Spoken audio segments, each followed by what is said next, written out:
our today's event. A very warm welcome to everyone for joining our today's event and giving your valuable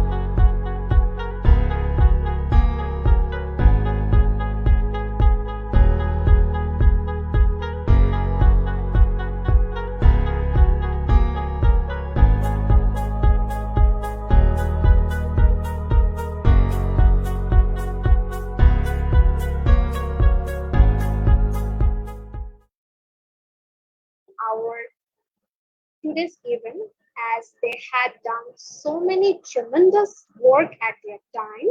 So we will try to do our best to maintain that standard. Well, we all know about our today's event, right? Okay.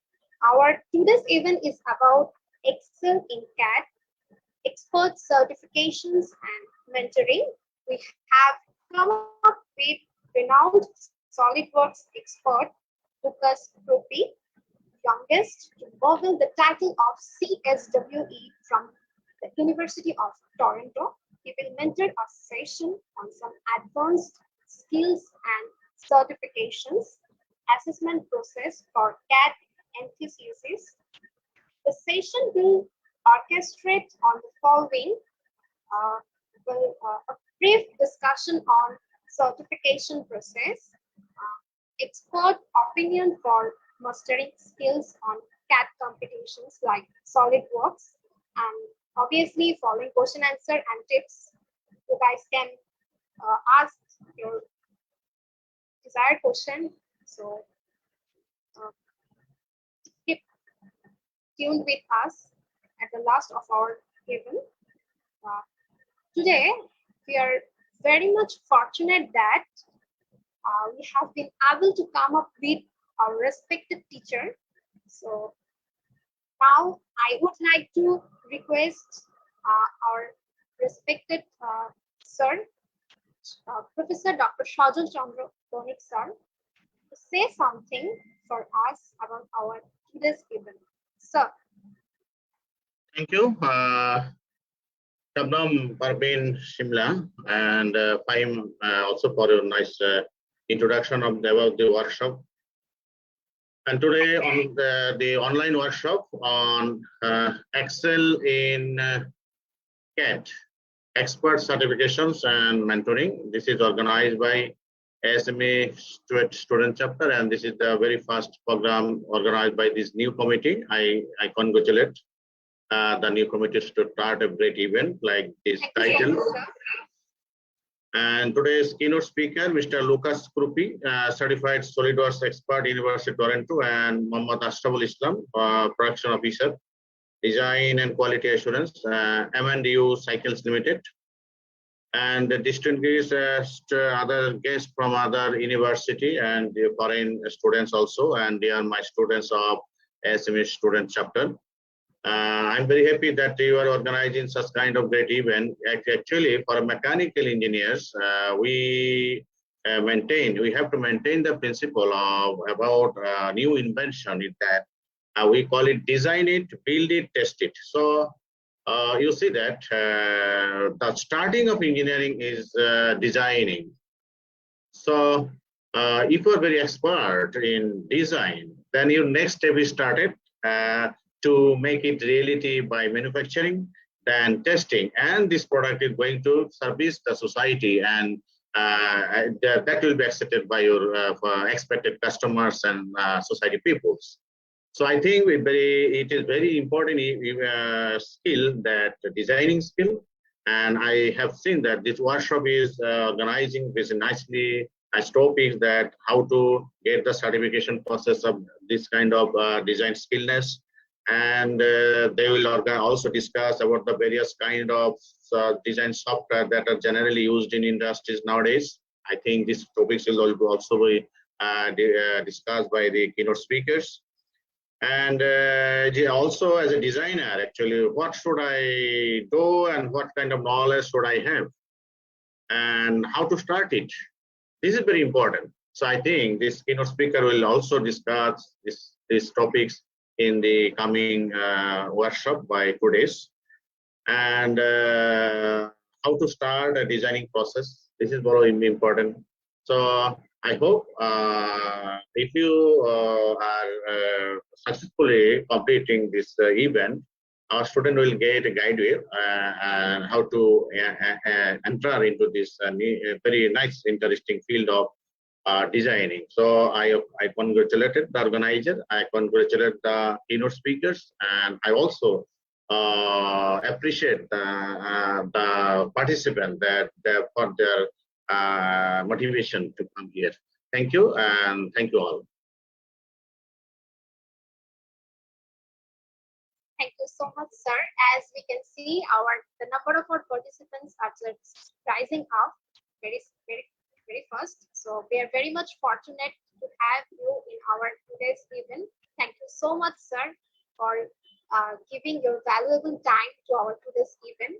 As you really exhibit so many important meeting and important works. So despite of them, you have been able to give your valuable time to our today's event. So thank you so much. Actually, 1 minute again to direct Mr. Lucas Crupi for your. I congratulate you to be here with our students, and I hope your such kind of activities and helpful activities will be with our students always. Thank you. A special thanks from me to you. I appreciate it. Thank you. Is there Muhammad Ashraful Islam now from production officer? No, sir. He'll be joining. Okay, then I convey my best regards to him also. Sure, sir. Sir, please make co-host Lucas Crupi so that he can share his screen. Okay.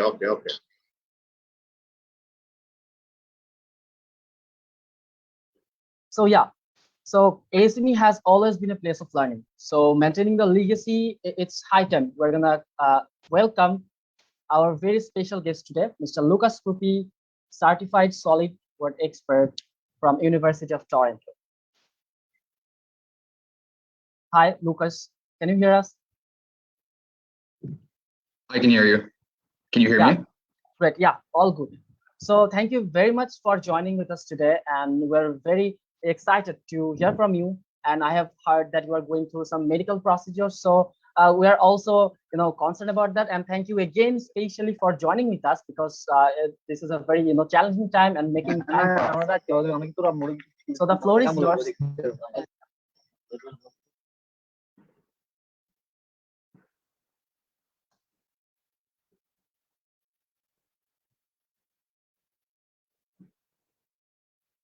Yeah, Lucas, can you hear us?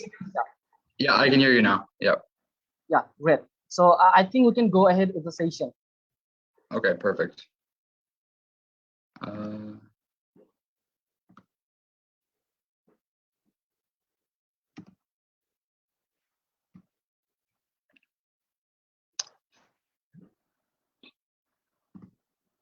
Can you see my screen?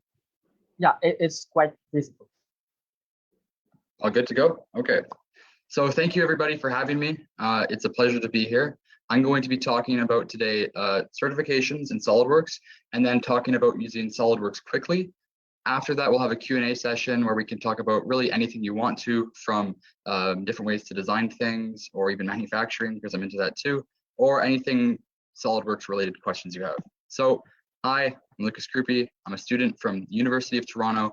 I'm pursuing mechanical engineering, and this is going to be my first year in university. I'm leaving in 2 weeks to go, so I'm very excited. And I also have a YouTube channel. It's called Lucus Crupi, used to be SolidWorks Lucas, where I cover SolidWorks tutorials on different certifications. So let's talk about the certifications. There are different certifications you can get in SolidWorks that prove your proficiency in the software. The first is the Certified SolidWorks Professional, which is basically just covering the basics of SolidWorks, from part creation and from drawings, using SolidWorks configurations, and also creating assemblies and using assembly tools. Each of those 3 points has its own exam segment, which you can take individually, which I'd recommend doing. I think everyone that uses SolidWorks should try to get to this level, just to prove to themselves and to employers too, because some employers value certifications a lot, especially when a good example is Disney. when they're hiring engineers, they actually look at SolidWorks certifications. So getting that base level is very important in my opinion. Now I'm going to just go through the rest of the certifications, kind of giving tips, hints, and just talking about them. And then we're going to get more into the speed SolidWorks, like I said later. So then after the CSWP, there are the CSWPA, which stands for Professional Advanced Exams. The first is surfacing. So this tests your ability to create surfaces, replicate images into surfaces. So for example, if you're given 3 views of a semi-complicated surface, maybe like the front of a car, and you give them the top, the front, and the right view, could you replicate the images you have into a simple surface? That's one thing that it looks for on the exam, and that's something that you might have to do in real life too. I've had to do that for different handles, or when I was actually recreating the back of a remote to print it, 3D print it, I had to use the same kind of surfacing techniques. And then lastly, it works with editing imported surfaces and evaluating imported surfaces. So this exam has minimal surface creation. It's mostly focused on editing surfaces and using surfacing tools. Next, we have the sheet metal exam. The sheet metal exam basically tests your ability to create sheet metal parts from drawings. Now, creating parts from drawings is something that you should be able to do. You can practice it. Over time, you kind of learn how to do it more. It's basically a practice makes perfect kind of thing. It also tests your ability to use linked Excel spreadsheets for part configurations. So if you didn't know this, you can use Excel in SolidWorks to have humongous tables of different configurations. Instead of doing it all in SolidWorks, you do it in Excel. So you can edit the SolidWorks part from an Excel spreadsheet, which is pretty cool. And then it also looks at importing and converting parts into sheet metal. So for example, in the real world, you might have a supplier give you a part in a different format. For example, a IGES, which stands for the International Graphics Exchange System. It's another CAD file instead of SolidWorks. And you might have to import this and then use sheet metal functionality. So it tests your ability to do that. Next, we have Weldments. This is my favorite exam. If you've used Weldments in SolidWorks, you can see how powerful they are. Basically, this exam tests your ability to create advanced and custom weldments from drawings, create custom profiles, which is kind of like the cross-sectional view of the weldment you're making. For example, it could be square tube, circular tube, piping, or maybe C-channel, something like that, or 20/20 extrusion or 80/20 extrusion, stuff like that. And then also it looks at your ability to use and read cut lists in drawings. And cut lists are basically kind of like bills of materials, which shows you how many of different segments you need of a weldment and where they all go in a drawing. Because of course, you should be able to design things, but you also should be able to read drawings, because reading drawings and creating drawings is the way that we communicate with other engineers and manufacturing people. The exam focuses a lot on 3D sketches and custom profiles while using weldment functionalities. And again, kind of just a few tips looking a little bit deeper into the exam. I've taken these exams, I've worked with people who've taken them, so I kind of know how they go. I know the intricacies, and if you have any questions about exams that you're struggling with, just ask me after the session. Second, lastly here, and kind of the last one you should take, is the drawing tools exam, which works solely with the drawing aspect of SolidWorks, working with different part views and measuring distances in different views. So for example, if you wanted to know in a part drawing that's scaled 3:1, what's the distance between this point and this point in a trimetric view, it might ask you that on the exam, just to show that you're proficient with all types of drawing tools. Also, of course, working with bills of materials. These are the itemed lists of parts and assemblies, extremely useful. You need to know how to do that even in just regular engineering, and using other drawing related tools, such as working with dimensions in the drawings or notes. So this exam is unlike the other exams in that there's no part creation, it is only evaluation, whereas in the other ones, you usually need to make something.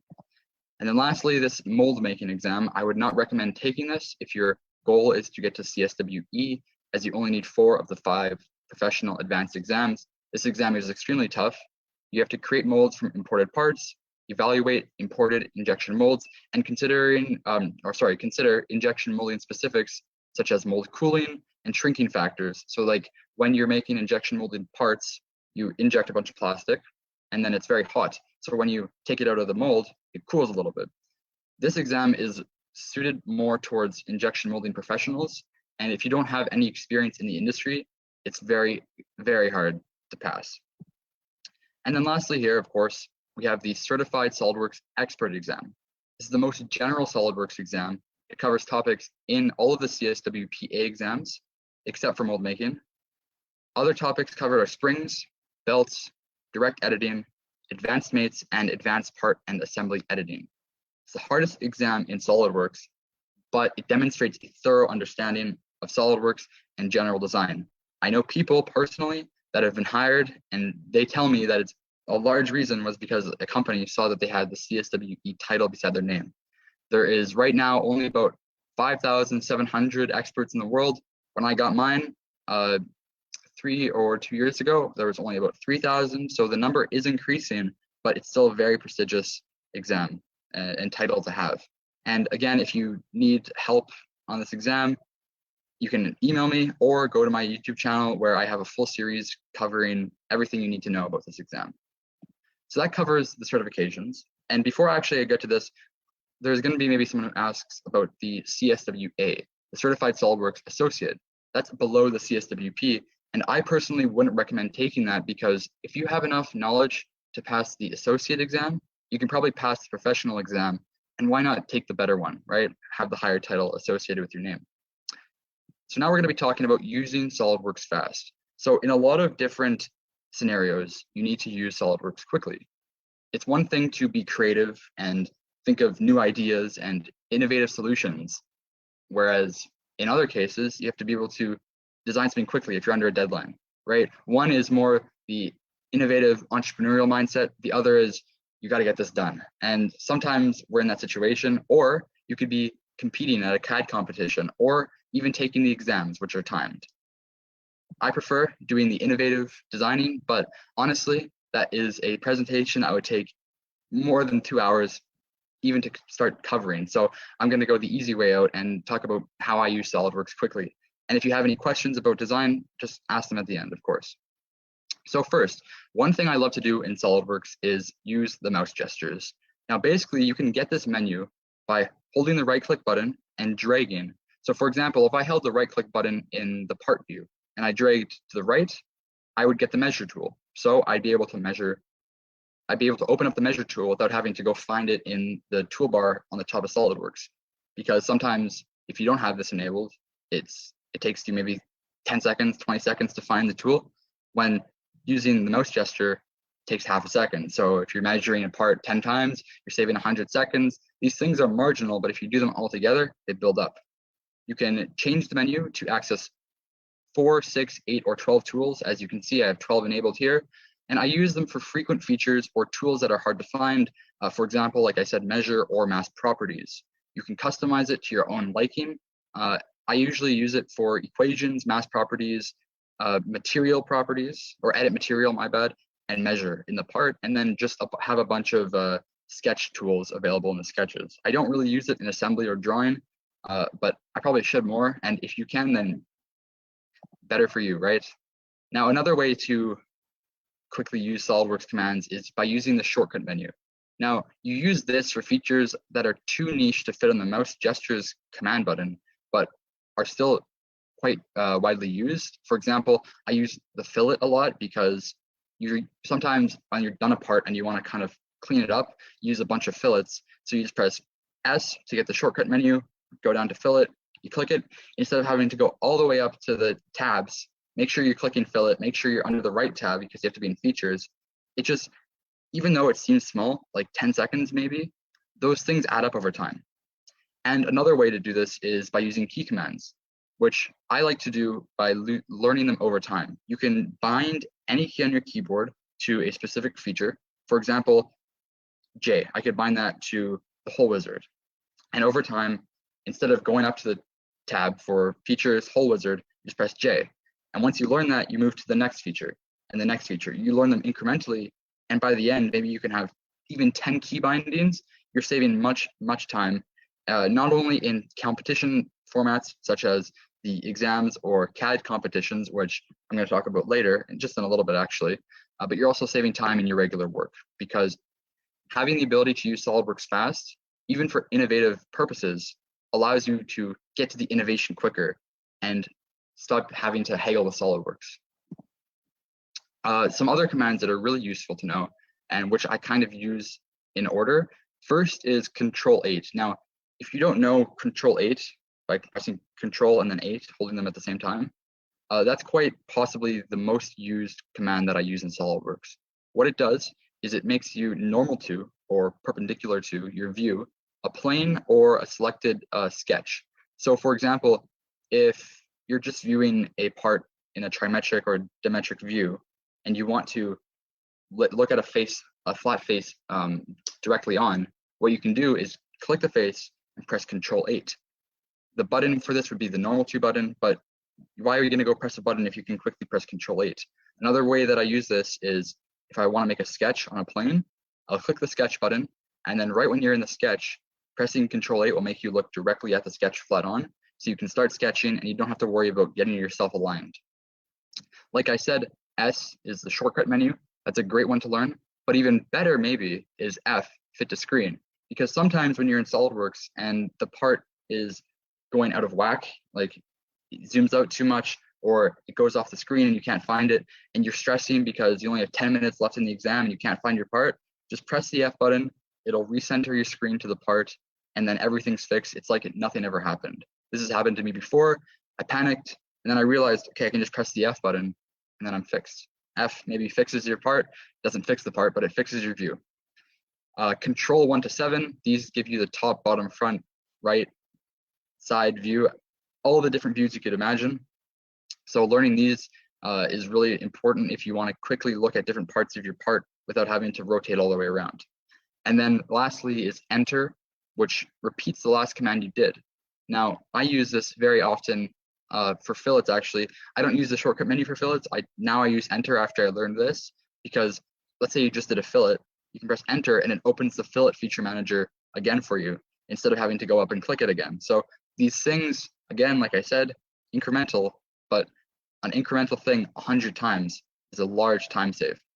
And then one last tip here for practicing, because I quite like to practice using SolidWorks before I go into these competitions, is to use Control F1 and then F9 and F10 to hide all the tabs, toolbars, and side panels in SolidWorks to see if you can create a part with just the viewport. So basically, just no features available. You can only use the shortcut menu, the mouse gestures, and your key bindings.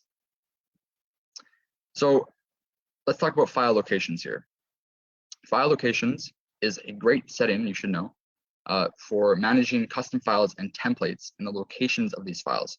You might know this if you use Weldment profiles. So basically what you can do in SolidWorks is you can customize everything to your liking. And what I like to do is I like to customize SolidWorks so that it's mine and it's not just the same UI that it's given to me when I buy the software. Well, I'm actually a student, so I don't have to buy it, but you get the point.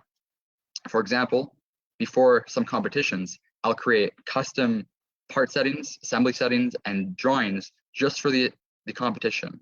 I'll add them into the document templates so that when I'm in the competition, I know I'm only going to be using the competition documents. And then when I want to go back to my regular designing, I can use my own personal design things. For example, with Weldment profiles, you might want to add, for example, if your competition is Weldment related, or if you're taking the CSWPA Weldment exam, you might create your own folder just for that one exam for your own custom Weldment profiles that you make during that competition or exam. The possibilities here are endless. What I like to do sometimes is look through the different folders I have, see what I can customize, and then try to customize SolidWorks even more to my own liking. And much like the last one we talked about, we can also customize the UI for different colors. One of my favorite things to do is color code the top and bottom of the different, the three main planes in SolidWorks, the top, the front, and the right plane, because you can know which side of the plane you're looking at by saying, is it blue or is it red? This might seem like a small thing, but if you're in an exam and you don't know if you're upside down looking at your part before you even start, you just want to know these things, because the more information, the better. You can also, for example, turn dark mode on in SolidWorks, which saves your eyes. I do this at nighttime so that I'm not getting all that blue light. And just these things that can make you understand and use SolidWorks more fluently. Now let's talk about quick things you can do and good practices that are easy in SolidWorks. So symmetries, designs should try to maintain symmetry across the 3 main planes, the top, the front, and the right plane, for as long as possible in the feature tree. So what I mean by that is you could basically mirror your part across a plane and it would be the same part. Now, if you have to break symmetry in one plane, that's okay. Another plane, that's okay. And eventually you're going to need to break symmetries in all 3 planes, depending on the complexity of your part. But you should try to do these symmetry breaks later on, because it lets you, if you need to edit the part earlier on, take advantage of the symmetries that you've made. So one example of this is using the mid-plane extrusion for the first extrusion. A lot of people will tend to extrude their sketches blind right out of the front plane or the top plane. I would recommend the top plane usually, but using the mid plane will actually allow you to, again, leverage symmetries later on. This is very case dependent, but I find that there are a lot of cases where this is the case. So I would recommend that. And it helps, like I said, keep the part balanced. And also when you're creating reference geometry, it also helps because you can, instead of, let's say you need 3 planes separated, instead of doing a 10 millimeter and a 20 millimeter spacing, you can do a 10 up and a 10 down, and then you can keep on kind of doing that. It might not make sense exactly when I say it, but once you start doing it in SolidWorks, you'll find a big difference. Reference geometry. Now, I know a lot of people that design a little bit archaically, I guess that is to say old-fashioned, using no reference geometry. They sketch directly on faces, and this always results in a bad time for them, because when they want to change a part, which you usually have to do either in your own innovative drawings or in speed-based CAD competitions, you want to have flexibility. So using reference geometry is great, especially the plane and the axes. So don't sketch on a face, but rather create a new plane to sketch on that's defined by an equation, which we'll talk about in a little bit, so that when you want to change your part and inevitably maybe one of your faces break, you don't have to replace everything that you just did. It's already on the plane. We can also do the same thing by creating the axes feature, which is much more stable than using a temporary axes. Sketches. So here are some quick tips. You can hold Control to temporarily disable the auto relations. Sometimes when you're in a sketch, it's creating those yellow or white automatic relations between 2 sketch entities, and you don't want those to happen. You can press Control. And this is great for making really quick sketches and then editing them after. Sometimes when you're trimming a sketch, you can actually trace back to untrim an entity, because when you're trimming a lot of entities, you might accidentally trim one and you realize I didn't want to do that. So you can just go back and it'll untrim it. Much like the symmetries, try to keep the sketches symmetrical about the origin. So for example, I know a lot of people that use the corner rectangle and they put one at the origin, and they basically make a corner rectangle in one quadrant of a plane instead of using the center point rectangle. And then when they want to reflect something across their part, for example, the hole they made, they have to create a whole reference plane in the part, and then they have to reference it, or they have to reflect it, my bad, mirror, instead of using, for example, the front plane or the side or the right plane, which is already created for you. And then lastly, this goes for everything, but use equations, that's the equations tool, to define important values. So you can basically, or even better would be Excel, but for most people, it's easier just to use equations. You can list all of your important variables in one table, in your equations table. And then if you want to change something, instead of having to click the feature, open the sketch, wait for the sketch to load, which can take a while if there's a lot of different dimensions, you can quickly just click the equations tool, change the dimension, rebuild your part, and it takes way less time. Like that's a minute of a time save there if you have either a really big sketch or you have a slower computer. Sometimes it might be both, and that could be humongous time. For assemblies, this goes for everything. Use master skeleton sketches for custom assemblies under 15 parts. If you don't know what a skeleton sketch is, it's basically where you take a part file, you sketch everything you need to know about your assembly. You can use multiple planes to do this. And then you use the part that you have, the master skeleton, to reference new parts that you create. So from one part file, one skeleton sketch, and you can search this up online, it's a pretty popular or well-documented way of designing things. You can reference 15 other parts and then create those parts into an assembly. And now when you want to change the assembly, even something like one distance in an assembly can be painful because you need to change 15 parts. Instead of changing 15 parts, you edit the original skeleton sketch and it changes the 15 parts for you. And then you have so much time saved there. I did this in a competition and I won first place. I know because I use this method. For large import assemblies, for example, let's say you're given a big import assembly and you have to make a drawing for it. You first want to use a less precise version of the assembly, such as by lowering the quality or using quick view to get an understanding of the assembly before diving into it, because assemblies in SolidWorks are like very slow, especially with not a good computer, or if they're over 100 parts. You want to understand what you're looking at before you get into it. I didn't do that one time, and I lost the competition because of it, because my computer was acting extremely slow. And I actually, I managed to make my SolidWorks crash. I lost 40 minutes of work that I had done, and I came second place in the Canada CAD competition. So next year, I'm hoping not to do that and take advice for myself. So some hardware and software recommendations. 2 monitors can be a large time save, especially when reading drawings on a computer. This also kind of goes for your own work, because you want to have one monitor with SolidWorks on it so you can design things, and then another one if you have to look at reference material, or maybe you're on a different hardware site trying to see what they have. You always want to have a screen with SolidWorks open to look at what you're working on, and then another one to see what you're referencing. Make sure no other programs are running on the computer beforehand to save memory. It's often you'll see a lot of things running in the background and SolidWorks acting very slowly. A legal license of SolidWorks, that's kind of a given, and a 3D mouse if you can afford it, and if you have the time to practice with it, because it gives you a very intuitive feeling of the 3D space in SolidWorks. And then some last preparation tips I have here, especially for the CSW-PA exams, are study relevant topics that pertain to the exam or competition beforehand. Of course, you kind of know what this is going to be for the certified SolidWorks exams, but in other cases, for example, CAD competitions, you might want to look at previous competitions of the same format to see kind of what they've been giving people before, to see if you can see any trends and take that into the future. Model some things around you to get the groove of SolidWorks before you begin, and make sure you have a quiet space to listen, or earbuds to listen to music. For creative projects, I recommend songs with no vocals, maybe just piano, so you can kind of focus your mind. While with mundane speed tests, it's really up to you, because that's more muscle memory than anything. And thank you for listening. Those are some tips for using SolidWorks quickly. That's everything I know, and that's how I passed the CSWE exam in terms of SolidWorks speed.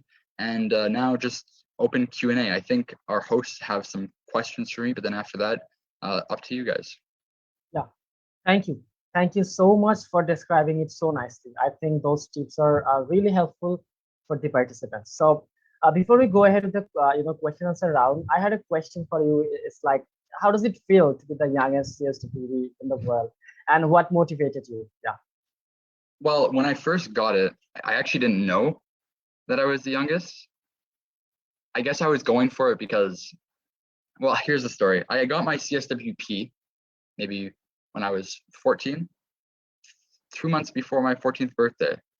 And then I'm like, okay, I'm pretty happy I got that.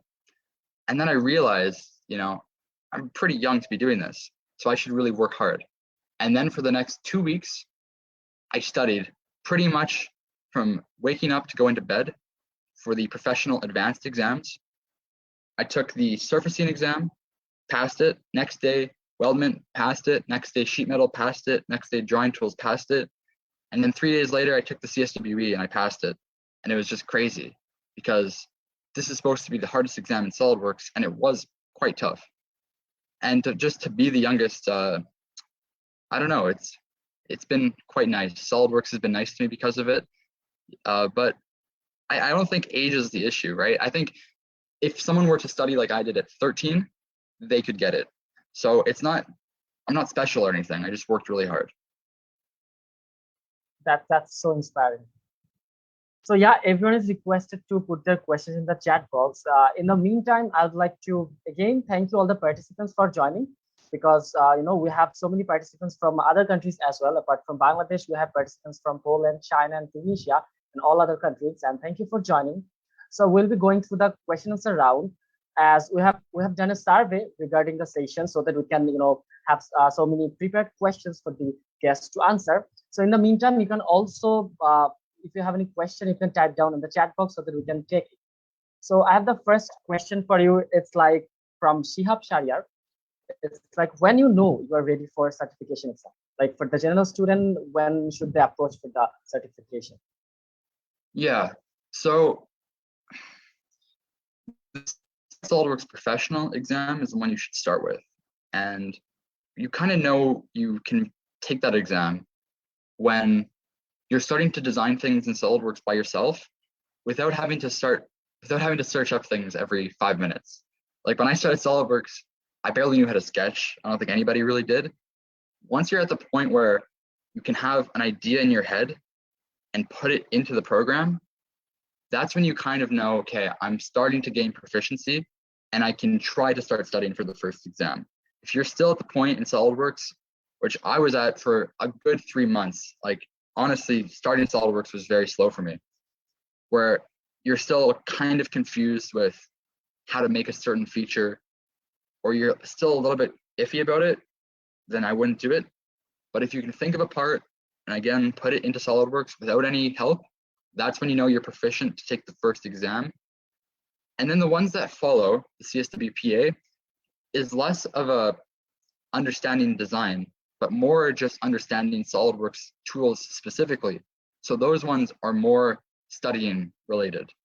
And then as for the last exam, the CSWE, I guess because I'll talk about all of them, you want to have either a very long amount of SolidWorks time or extreme amount of studying of just every tool in SolidWorks. And then thirdly, if you want help for that exam, like I said, my YouTube channel, Lucas Crupi. I hate to plug it, but I really think that series can help people. So that's the answer. Yeah, thank you so much. We have another question from Mohammad Mehdi Hassan Kajal. How can I have resources for learning?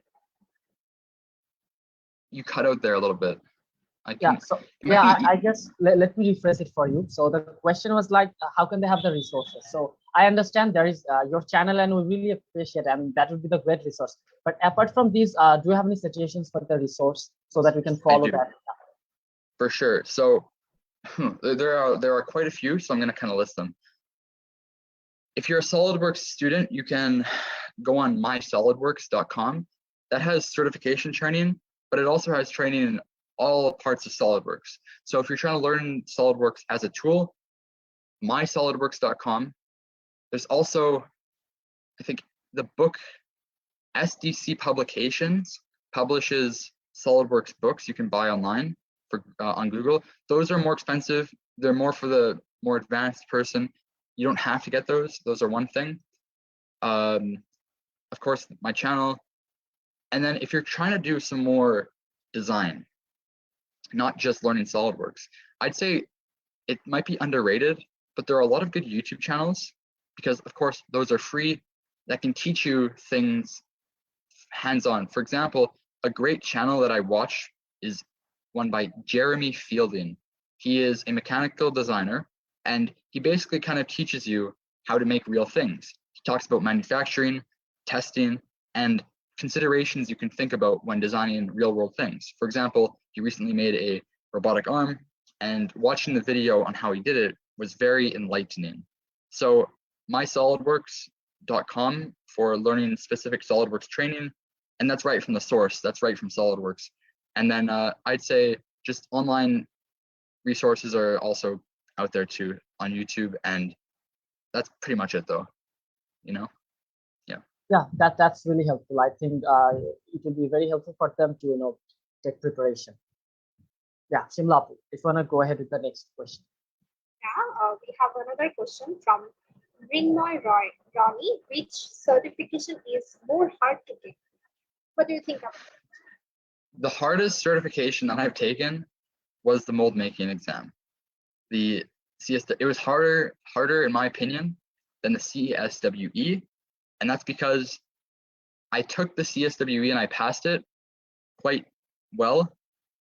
I took the mold making exam, studying a lot for it, and I failed. I haven't passed the mold making exam because you need to have industry specific knowledge to pass that exam.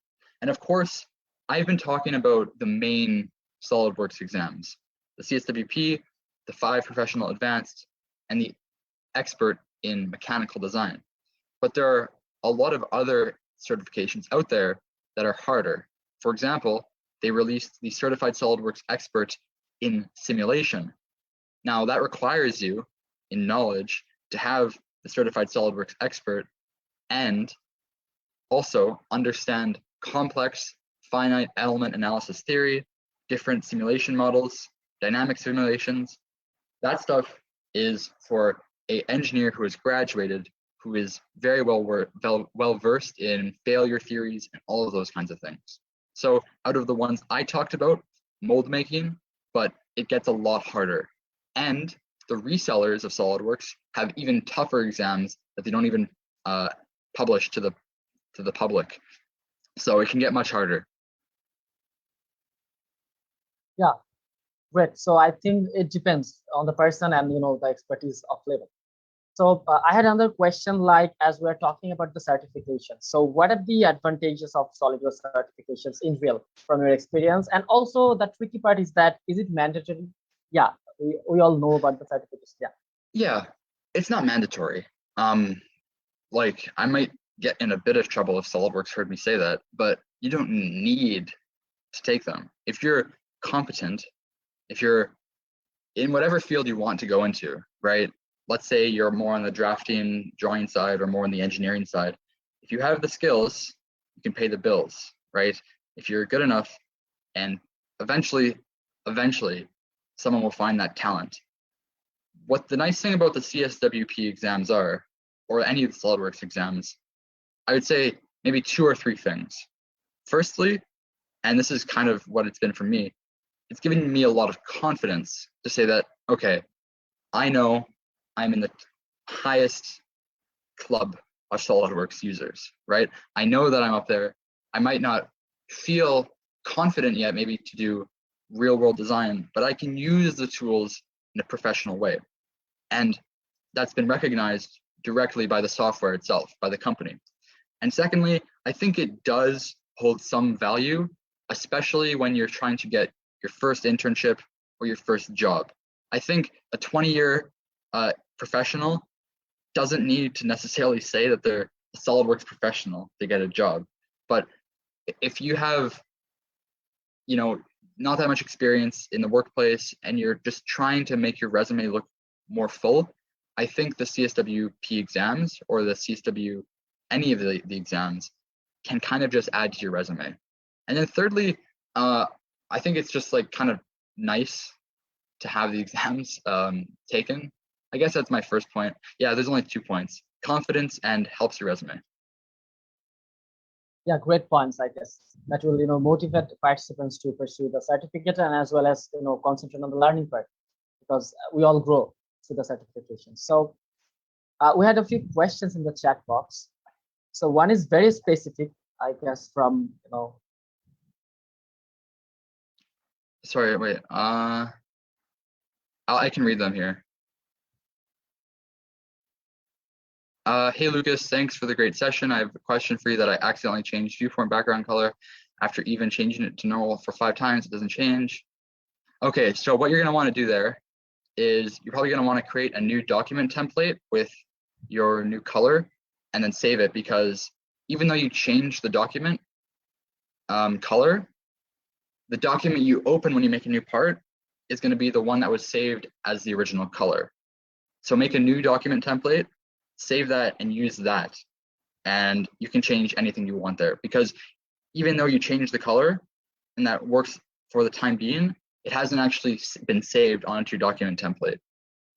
Next, costing for certification exams. Now, this is a tough one because the listed costs for the exams are usually in the few hundred Canadian dollars. I don't know what the conversion there is, but it's quite expensive, quite honestly. For students, there usually are ways that you can get educational ones free. Now that's very dependent on your university. You're gonna have to talk to SolidWorks about that. But if you're a student, usually there's a way to get the CSWP for free. And then sometimes there's ways to get discounts if you're a student on the other ones.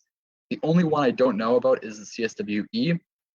There's only been one time that I know that they've given the CSWE away, and that was at the SolidWorks conference, 3D Experience World 2021 this year in February, where if you went to an event, they would give you a voucher code. So I think they might do something similar this year at 3D Experience World 2022. It's half online, the event. So look out for that.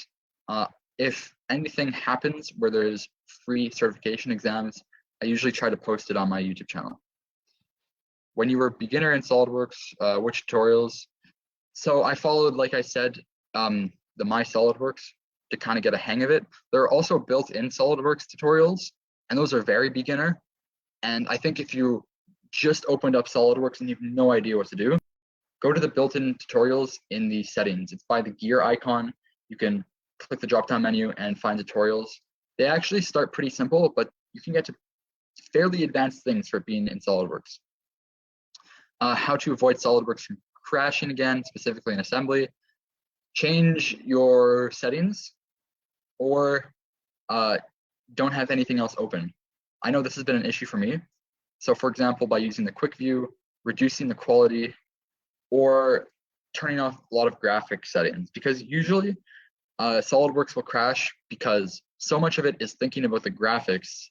It can't think about, this isn't the right way to put it, but it can't think about what you're actually trying to do. It's too worried about rendering everything. So if you can't change your computer, I know that's been an issue for me. I need to get a better computer as well. Try to reduce the graphic settings, because you really don't need to see how beautiful your parts are, right? You can just have the polygonal views and that should be fine. And I think that is it. Yeah, so we had, another question up there. It's like for the beginners, like asked by Konuk, is that when you were a beginner in SolidWorks, which types of tutorials and which sources did you follow or practice? Like for the beginner ones. Yeah, just I think I saw that one. Yeah, just the My SolidWorks and the built-in tutorials in SolidWorks. That's what I followed. And then eventually I got those books. I forget the name. I think SDK Publications or SDC Publications. If I find the publisher, I will send them to someone so that you can just share with whoever asks. Or you know what, even easier, just email me, lucuscrupi@hotmail.com. I try to answer every email that I get, and if I don't, SDC Publication, yes, perfect, thank you. If I don't answer you, email me again, because it either went to my junk mail or I missed it, or I made a draft and I forgot to send the email. Does certification have any impact on higher study? I don't know, because I'm not in a higher, well, if you're talking about university, design tends to be, or I guess SolidWorks kind of split from university, especially with mechanical engineering. It doesn't have an impact, but it will help you, right? Learning more things in general is helpful. That's what I like to think about it. Like, how collaboration friendly do you think SolidWorks is as a software? I think if you have the right tools, it can be very collaboration friendly. Like if you're using PDM and different 3D Experience, the 3D Experience platform has been great too. I would look into that more if you're having collaboration issues, because you can kind of work together online and share different parts with each other through the web, not have to email them. I think that there still is work to be done. I would like to see, there could be this out there already for SolidWorks. I don't know, because my collaboration has always been less than 5 people. Usually, I mean, sometimes when I was in robotics, we had a 40-person thing, but it wasn't 40 people designing very intensely. It was more just 5 people. I would like to see them have a GitHub kind of thing where there are different branches to CAD files, and stuff like that. I think they'll add that in the future, but I think every CAD software is as collaboration friendly as you set yourself up to be. That's great. You said it nicely because What do you think? Is it possible to be a professional CAD designer within 1 year? What do you think about it?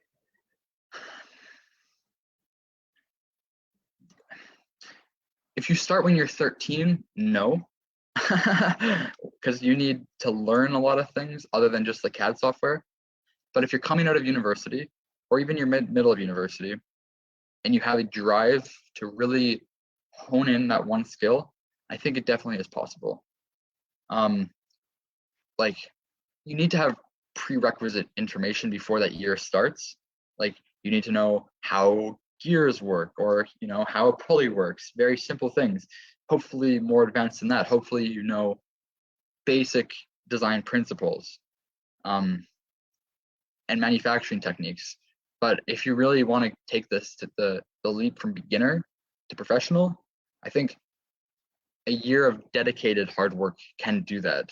I don't know if it's possible while pursuing a university degree. That might take 2 years. But honestly, it also depends on how you define professional, right? So in a year, you can take yourself from beginner to proficient 100%. That's possible. I don't know if you can take yourself from beginner to everybody is trying to scout you for a job. That would take more work and more practice. And also you need to kind of prove yourself. You need to make real things, especially if you want to be seen by a lot of people. Not really. I mean, if you're working on a team, you kind of want to use the same version of a software. That's just kind of standard for anything. But if you're doing your own designs, the difference between 2018 and 2021 is very minimal. They add in some new features, but usually the features you can kind of replicate, even though it's a little more, it's less good, I guess you could say. But in 2018, you can pretty much do everything that you need to do. That's a good question. How do you practice SolidWorks after being an expert? That is my favorite question, because I've never been asked that before. I don't think many people have been asked that before. Well, I think now that I've kind of learned SolidWorks as a tool, because SolidWorks is a tool, right? It's a very complicated tool, but it is a tool. You kind of want to learn how to use that tool. So I've been studying now more design principles, more not theoretical, but instead of I want to learn how this feature works in SolidWorks or how I set up a proper assembly, I'm looking into, how do fuel injectors work, or, more practical things instead of just learning the software. After you're an expert, you're pretty proficient, and that's when you want to take a look at making real things and practicing in real ways. Let's say you want to design a 3D printer. If you're an expert, you might not even know how to do that because you don't have the fundamentals of, okay, well, I want this to be rigid. I want, a motor here. How do I route the wires? In theory, you know how to do that. But if you've just got to the expert theoretically without any practical knowledge, it's going to be hard, and you want to build those exterior design skills, which in my opinion are as important as learning SolidWorks itself. Practicing SolidWorks has become passion for you now. Yeah, well, I have a passion. You Sorry, are I'm just trying passionate to about think. it because I have a passion for learning, right? But I think SolidWorks was the first thing where I was like, wow, I can take an idea I have in my head and put it onto my computer for free. I can take something in my head and bring it into the real world, right? That is something phenomenal. That's something only our generation can do. It's sure, of course, you had drawing on paper before, but it's not the same. There is something nice about, paper drawings, that's for sure. But to have a 3-dimensional view of something you just created in your head on your computer, and then you can go to a 3D printer at like a makerspace and have it made, how could you not be passionate about that? I'm getting emotional just talking about it. And now that has kind of branched off to a passion for both designing things because I see what potential it has, and also teaching and mentoring people because I was at a point, I'm in a small city. I'm from a small city. I'm the second certified SolidWorks expert in my city. The other one moved away, of course, because not many people stay here. I had no resources. I had to learn it all by myself. And I don't want anybody else that was as driven and motivated as me to have the same lack of resources. And that's why I made my YouTube channel. That's why I do things like this, free of charge, because I believe everybody should try to make the world a better place. And I'm passionate about that. Yeah, that's very inspiring, and we can sense the passion in your voice and when you speak about SolidWorks. So, as you know about ASME student chapter, we arrange CAD competitions such as extrusion. We arranged last year, and we're going to arrange this year. So, what do you think of this sort of competition to inspire university students from our country and other country as well? So, would you like to share any thought about such competition, CAD competition? Very specific to like extrusion maybe. Well, I don't know. All the competitions that I have competed in for me have been Canada specific. Like the one that I compete in the most and the one that I focus on is Skills Canada, because if you get first place Skills Canada, you go to the World Skills Competition. So if anybody is looking at that, there probably is a way to get into the skills competition in Bangladesh or wherever you're from. And then if you're good enough in university, you can try to compete on a world stage. I don't know about other competitions that much. I've been signed up for a few of them through friends. A lot of times, I have a few friends my age who are good at design, but not as experienced as me. And they'll always just sign me up with them, like in a group, and I won't even know where I'm competing. It's just online, and I'll just do whatever they ask because whatever. But yeah, like I think design competitions are good because it's low stakes. You're not making anything that is going to, if you fail, people's lives are in the risk, or you're gonna become bankrupt. Your company's gonna go bankrupt. It's a good way to have fun and also test your skills in a competitive format, because of course competition is always good. It drives you to work harder, and it also rewards that work at the same time. And then this one right here in the chat, CSWPA, MD, or so we got mold design or weldment design. I think that's what you're saying with MD, unless I'm missing something. Which one do you prefer before CSWE, weldment design? If you're talking about mold design compared to weldment design, I think the exam is called mold making though. So maybe you're talking about another one and I'm just blanking.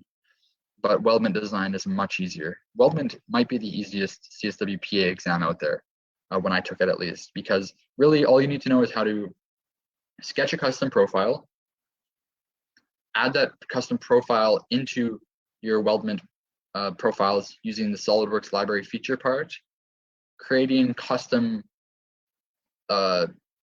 weldments, but that's really just reading a 3D sketch, which is quite easy. That's basically it. So weldment design for sure. Yeah, thank you. Thank you so much for the answer. So I had a query, like as well also an engineering student from being a designer. So is there any engineering society such as ASME in your university, and what's your thought on like being in a society or organization or club to excel in your plan? Well, I haven't. I'm still waiting to go to university. I haven't been at my university yet, so it's 2 weeks away. There is we have our own society, like our own engineering society. I think it's called School, like SKULE. There's a joke at University of Toronto that the engineers don't know how to spell. It's kind of true. So our school is spelled SKULE. It's a joke, but we have that society. I think there is an American Society of Mechanical Engineering thing at our school. I don't know. I have to look into that though. And of course, if there is, I'm going to join it. Like, there's no way that I wouldn't do that. So I don't know though. I have to look into it more. I know we have an engineering society though. I'll just answer this one right here. How do you approach when you design a model from drawing or any other source? So how do I approach designing things from a model? Well, what I like to do, here, I'll type my email address in the chat. 1 second, just type my email. There we go. I think when most things are designed, there is a hierarchy of important features. Like there are base features, which kind of set the whole form of the part. And then there are extra features like holes or tabs, flanges, stuff like that. So I try to identify what is the one single feature that I can identify right now that every other feature that I could think of is branching off of. And then I try to do that in the hierarchy, the hierarchical order. So usually holes and fillets go last and extrusions go first. And I try to think, what is the way that the person designed this? What ideas are they using? And how can I use those ideas to make features? Of course, if there's a revolve, you want to use a revolve. You don't, like, if there's a hole and it's small and then it's big and then it's small, you don't want to use an extrusion, and then an extrusion. Of course, you want to use a revolve. So making sure that you understand, or you try to understand, the ideas in the part so that you can replicate those ideas in the one that you the one that you model. Because all a part really is a drawing, right? Or sorry, all a part really is an idea, my bad. And the way that we think of language, how it's built like a paragraph and then sentences and then words and then individual letters, that's the way that you can think of a part. It's a part, but it's a bunch of features, but it's a bunch of sketches and it's a bunch of sketch entities. So how can you break it down the best way? That's how I like to think about it. That's very great. You know, it depends on how you approach, because if you approach in the right way, I think the design becomes easier, as you say. Exactly. So we're very happy that everyone is asking questions. We had so many questions from into the Facebook Live and also. So if anyone have any more question, they can ask, or also we're running out of time, and I think and everyone is thanking you for being here with us, and we are also thank you so much for being with us and giving your valuable time. So in the meantime, if you can share your email address in the chat box, because I saw one of the participants are asking, because they're very interested to learn more from you maybe. And everyone is you can follow Lucas' YouTube channel also, because he has already made so many content so that it will be helpful for you. Yep, I'll try to get you that YouTube channel link. Yeah, sure. Or something later, just so maybe you could share it, or just email me and I can send you the link to the channel. But yeah, thank you. I have to probably get going soon. Yeah, so, sure. We're gonna wrap it up soon, and thank you so much for your time. Yeah, thank you. Everyone is great. So thank you. Okay. For that we can have a snapshot, screenshot, so that we can Thank you so much. I think you have become an inspiration for our young generation. Those who are very much interested to learn SolidWorks, your YouTube channel will help them a lot. So thanks for joining with us, Lucas. Honestly, thank you for having me. It's been a pleasure. And everybody watching, just keep on doing what you're doing and just try to learn, because it's the only thing that you can do, right? Just keep on going. So thank you. Okay, want to get the screenshot? I'll do that. Yeah, thank you so much. And we're requesting whoever can turn on your camera, so that we can have a smile in your face and have a screenshot. We're in the virtual world right now, connecting from all around the globe, and let's celebrate the occasion. So I'm requesting from from IT team, if you can please take a screenshot, and you can try from your own side, so that you can have a beautiful one. Great.